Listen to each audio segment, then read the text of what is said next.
And joining me now is Dan, the man himself who achieved this single solve. So, welcome. Thanks so much for taking the time to come on.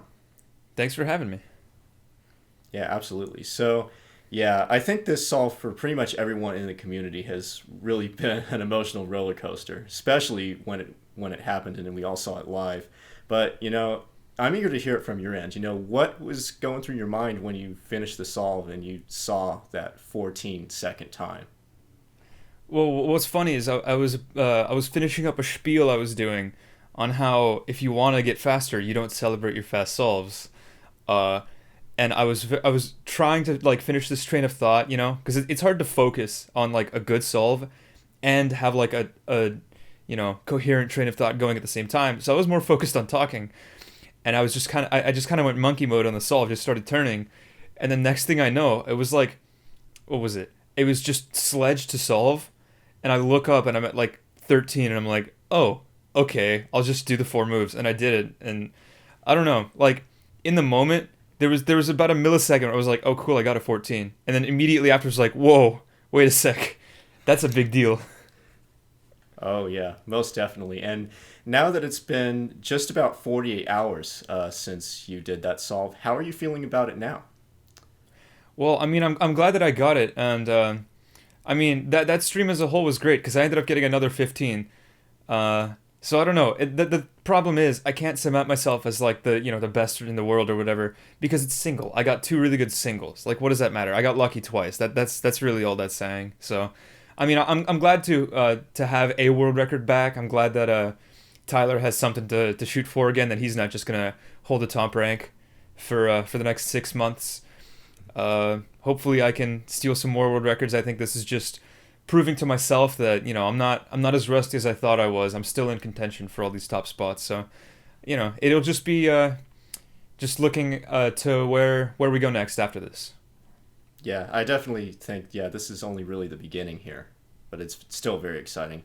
So I know that the solve just went by so fast, it was such a short time span for you. So do you even remember any thoughts that you had while you were solving, or were you just kind of mindlessly turning, not even having any thoughts at all?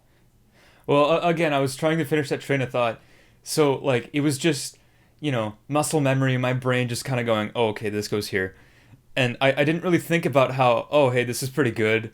Wow, that was like sub 10 centers. Wow, that's an easy last layer. It wasn't any of that. It was just like it only really set in again when I went to do what was it?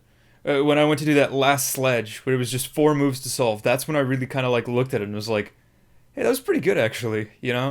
Like I wasn't really thinking too much about the solve during the solve. Right, but that's just it, because it kind of going in without having expectations really kind of can really, make an impact on the solve itself. So that's definitely something to note there. And one other thing is like I think that's a big one is because I wasn't going for single. The whole stream was supposed to be, oh, I get a world record, or if I don't, it's like, oh, it's a fun title and people have fun, whatever. So I wasn't necessarily going for single. In fact, I was going for average or something, right? And that single came out of nowhere. It was like, I don't know, what, like 50 solves in, not even, something like that. And there was a point in time where I was going for sub 20 on stream, and it took me like three full 2 hour streams. So a total of 6 hours of streaming just to get this one, like 19 or 18 or whatever I ended up getting. Yeah. Because I was specifically aiming for that. I wanted a 19. I wanted an 18. Whereas the other day I hopped in and was like, okay, I'll just do some solves and have some fun. And without even thinking about, oh, I'm gonna get world record single. I got world record single. Yeah, but yeah, there it is. The mentality really can change how it works.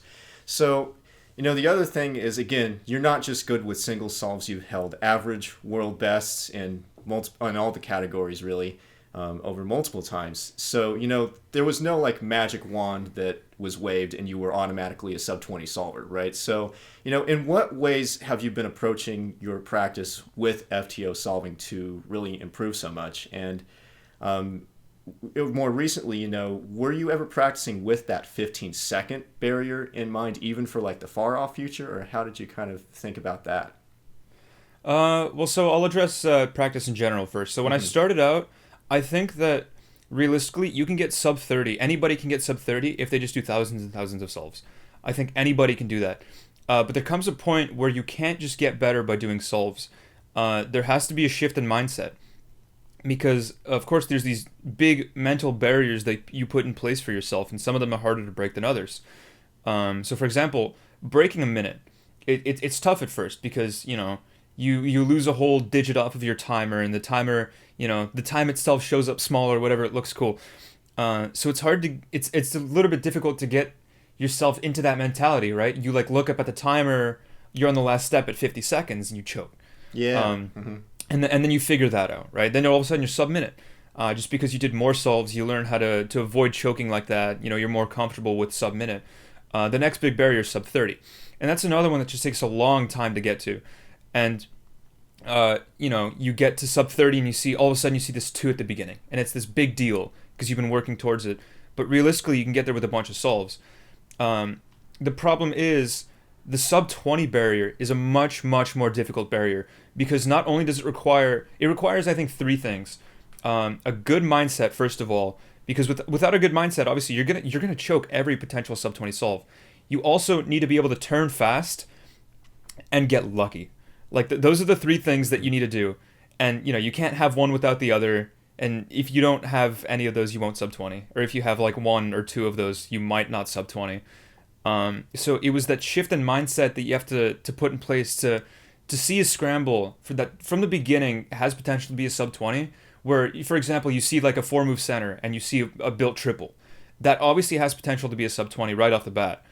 And you have to train yourself to look at that and not think, oh, this could be sub-20, dude, what do I do? What do I do? You have to think, okay, this could be sub-20. I'm just going to start turning and just do a regular solve. You can't have that thought in the back of your head that this is really good, this is a PB, it's going to be a big deal, because that's how you choke. As to the sub-15, I haven't been going for sub-15, to be honest. I knew it would be the next big barrier that I'd have to break, or someone would have to break. Of course, I'd like to be the one to do it. Sub-15 was the next big barrier, but I haven't been going for it recently. I've honestly been going for sub-20 average. And, the 15 or the 14 actually just came completely out of nowhere. And I'm glad it did, because that grind would have sucked if I went specifically for the sub-15. Yeah, that's something that I really think about too, is that, it's almost better in a sense for you mentally to think that, like, you didn't have to, struggle so hard with, like, trying to get sub 15, because I definitely believe that, if you had really been trying to push for that, then you would have had a lot of close calls and it would have been pretty stressful and all of that. So to get the 14 just like that, where there's really no pressure on you, that is just really something special, I think. So yeah, definitely. In terms of your single world record in general, right? You've had I counted this up, and from what I can tell, you've had the world best single on FTO 8 separate times in history. And of course, this partially could be due to the fact that you've been solving for a long time, and so you've been able to break the record for a while where there wasn't a whole lot of competition on your end. But even now, with solvers like Tyler and Michael and Aiden and so forth that are really, still incredibly skilled and some of the best in the world, you're still able to get these incredible singles. So, you seem to have a great track record for single especially. So do you think that this could be due to just the sheer number of solves that you're doing, or maybe even your specific solving style for FTO, or, are you just getting lucky scrambles? Well, that's a good question, and I think all 3 of those things fall somewhat into play. But at the same time, there's people out there who have done more solves than me, right? There's people out there who have a higher average TPS than me, and there's people who have been solving longer than me. So I think a big thing is the whole mindset thing, because I think any FTO solver can say that they have had a scramble that was really, really, really good, and that something went wrong, one thing or another, right? And it turned from a potential, like, crazy, PB by like 5-10 seconds, whatever, into just like 5 seconds below your average. I think everybody can say that for one scramble or another that they've had, and that's where mindset comes into play, because again, you can have a good scramble, but if you don't come into it with a good mentality, thinking that, instead of getting nervous about it, you just focus and actually get the solve done as you would do a normal solve, that's when you start breaking records, whether it's your own PB or you start breaking world records. So I think a lot of things come into play. I think my turning style comes the least into play, but of course you have to turn fast in order to solve a good scramble fast. Absolutely, yeah. But also, with the more solves you do, that's more chances that you're gonna have a really lucky scramble, and I've just happened to have a lot of those. And sure, you could say that I got lucky, but ask someone else who's done 6,000-7,000 solves, and they'll tell you, yeah, I've had like at least 100 really good scrambles, some of which I've choked. So it's just the more solves you do, that's the more chances you have to get a solve that could potentially break the record, and then you have to keep that mindset. Because if you get that good scramble, if you get that next, I don't know, sub 10 scramble, because it's possible. It's possible that right now Tyler Hicks will sit down and get a scramble that he could sub 10, right? It's possible that I could do the same and one of us chokes, right? We had the same scramble, but one of us choked because our mentality wasn't entirely there. Mm-hmm. And then, only one of us has the record. So I think a lot of things come into play, and it's just focusing in on the little details outside of puzzle modification, outside of hardware, and just hoping for a good scramble. Outside of that, it's just the little details that I think helped me get to where I am. Mm-hmm. Yeah, definitely. And yeah, going back to that mindset thing, because yeah, you definitely mentioned this a lot. It's sort of like a thing where you have to not really hold like super world-class solve times to as much of a high regard if you want to start breaking records, like you were saying. Like if you want to get that sub 20 average, you kind of have to not think that sub 20s are such a special solve anymore. Like in order to get a sub 20 average, it's in the name. A 20 second a faster than a 20-second solve is an average solve, right? So you have to treat it like an average solve in that sense, right? Exactly. And that's what I was talking about on stream right before I got the 14. Yeah, man, it comes full circle so funnily in that way. Yeah, absolutely.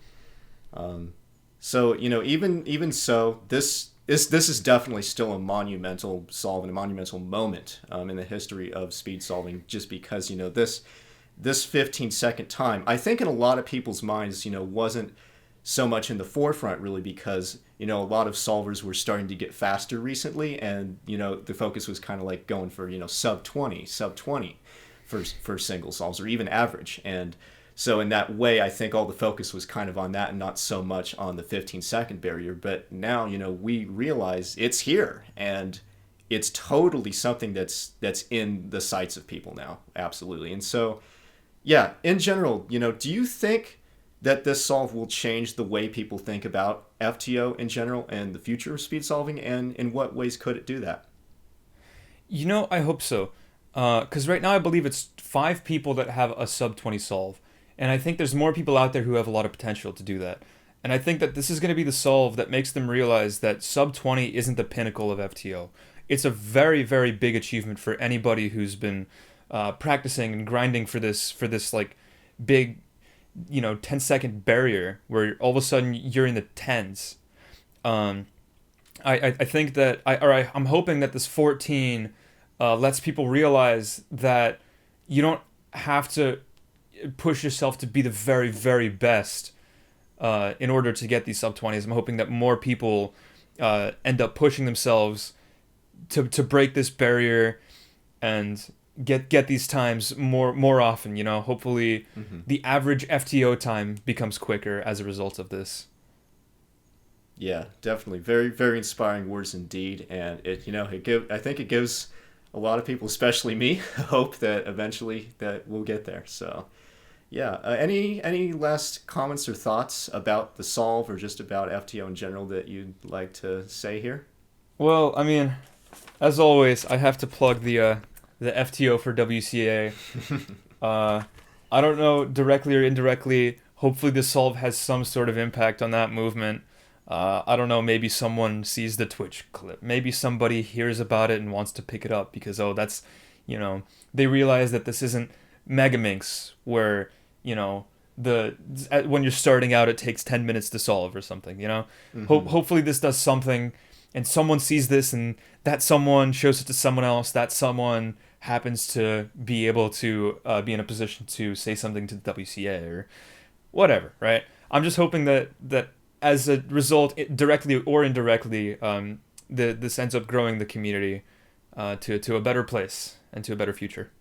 Mm-hmm. Absolutely, yeah. I hope so too, for sure. And being one of the main contributors of the community and start of it myself, I can say that you have also had a huge impact on it, and the community would be very different without your solving and what you've been able to achieve. So congratulations once again on the single. It is an incredible moment in our community and in the history of solving. And here's to the future, and here's for more incredible results.